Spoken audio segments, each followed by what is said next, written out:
এদিকে একটা, আর এই সামনে একটা। এটা ভালো কাজ হচ্ছে। এদিকে যখন এদিকে এসে ধুয়ে দিব।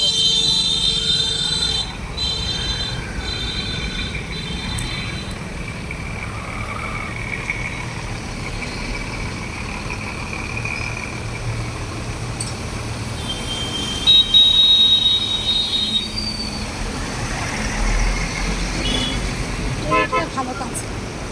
রাস্তায় এত ধুলো, ঘেসে ঘেসে পাগল হয়ে যায় বৃষ্টিতে, আমি ভিজে গেলাম। এটা ভীষণ ভালো কাজ হচ্ছে। টয়লেট ঘর আছে এখানে। রাস্তাঘাট পুরো বৃষ্টিতে ভিজে গেছে। গাছগুলোও শান্তি। কিন্তু কতক্ষণ, এক্ষুনি শুকিয়ে যাবে আবার। বৃষ্টি দরকার, বৃষ্টি মুসুলধারে।